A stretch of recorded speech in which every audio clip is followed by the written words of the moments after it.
A real é que eu queria fazer esse vídeo há muito tempo, mas eu não tinha nem bagagem, nem informação suficiente para fazer. Mas deixa eu te contar uma coisa. Agora eu tenho e você vai ter que me engolir.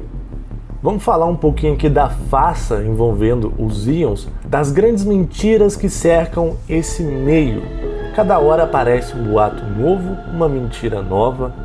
E de onde está vindo isso? Nesse vídeo eu vou te falar sobre os tantos boatos sobre esse processador Xeon que correm na internet, que de tanto ser repetido, muitas pessoas acreditam que são verdades. Eu também vou te falar sobre as reais vantagens e desvantagens de ter um processador Xeon instalado no seu computador. Meu nome é Fabrício, do canal PC do Fafá. Aproveita e pega a sua pipoquinha, porque o negócio vai ficar doido. Basicamente, esses processadores foram tratados por muito tempo como algo super secreto ou algo inacessível ao público, e não foi à toa. Isso porque a linha de processadores Xeons que são fabricados até hoje pela Intel estão sempre vários passos à frente do seu tempo. Isso porque eles são processadores voltados para o multitarefa e atuação em grandes máquinas de servidor. Mas por que a gente encontra processadores Xeons tão baratos no mercado? Teoricamente com umas especificações bem próximas a um processador Ryzen que acaba custando 5 vezes mais. O que você precisa entender é que esses processadores que foram lançados à frente do tempo deles, para as grandes corporações, eles têm se tornado obsoletos. Elas precisam de atualizar as máquinas delas. Então o que acontece é que essas grandes corporações vendem esses processadores que já foram usados para fornecedores chineses. E esses fornecedores chineses, eles revendem esse processador usado para o público normal, ou seja, para o usuário comum. Além dele ser um processador usado, normalmente costuma ser um processador de muitos anos atrás, por isso o preço vai lá embaixo. E como o Xeon foi um processador projetado para atuar com o servidor, pessoas dizem que eles não são compatíveis com jogos, pelo fato deles serem antigos e virem usados da China. Muita gente diz que estraga depressa. Por que a gente vê tanta mentira espalhada na internet sobre um tema tão simples? O tanto de gente que se intitula técnico, que veio me xingar porque eu tenho falado que processadores Xeon são bons, não é brincadeira. Mas olha só, meu amigo, para você que me xingou, se você está assistindo esse vídeo, para o seu azar eu comprovo tudo que eu falo. Então vamos começar a derrubar alguns mitos criados sobre a plataforma Xeon. Então vamos falar da plataforma X99 Xeon, que eu tenho mais intimidade.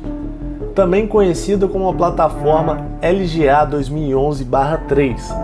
Essa plataforma é compatível com alguns processadores i7 e também processadores Xeon X99 que começam com a sigla E5. Por exemplo, a gente tem o E5-2620V3 que eu uso e é um dos mais baratos e básicos da plataforma X99.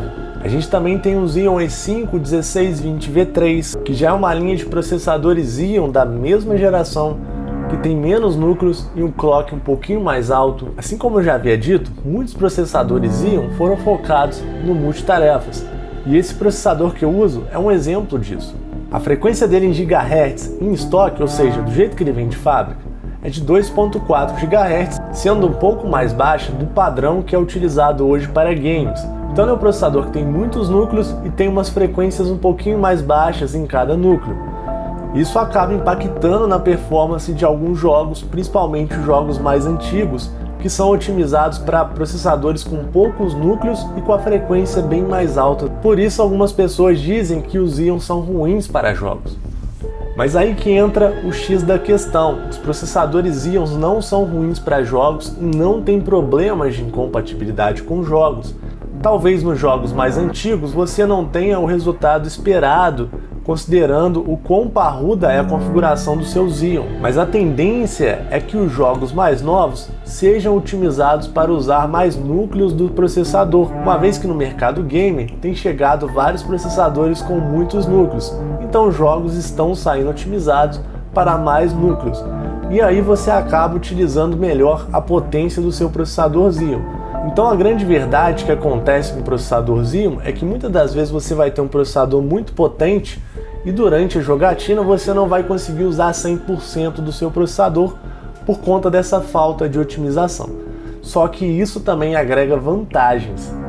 Uma pessoa talvez com processador quad-core consiga usar 100% do processador em jogos. Mas a questão é que não basta só jogar hoje. Às vezes você quer jogar e transmitir a sua partida, você quer jogar e deixar uma tarefa rodando em segundo plano. Para os jogos atuais, os processadores de 4 núcleos já estão suando para dar conta de algumas tarefas assim, enquanto o Xeon 2620V3, por exemplo, que custou menos de R$100 da plataforma X99, tem dado conta do negócio com sobra. Ou seja, eu consigo, por exemplo, abrir uma tela de stream enquanto eu jogo um jogo e não vai impactar praticamente nada na performance do meu jogo, porque o processador já fica ali com potência de sobra.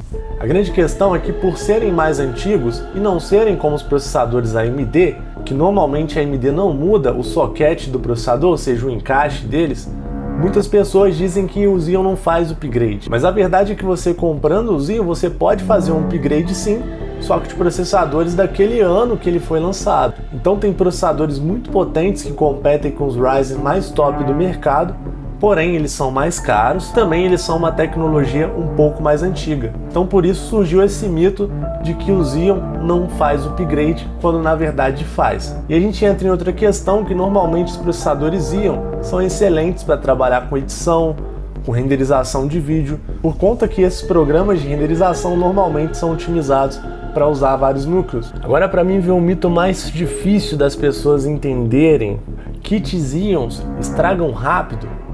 Para isso a gente vai ter que falar um pouquinho das placas-mães que englobam ele. Muita gente que compra Xeon não sabe comprar.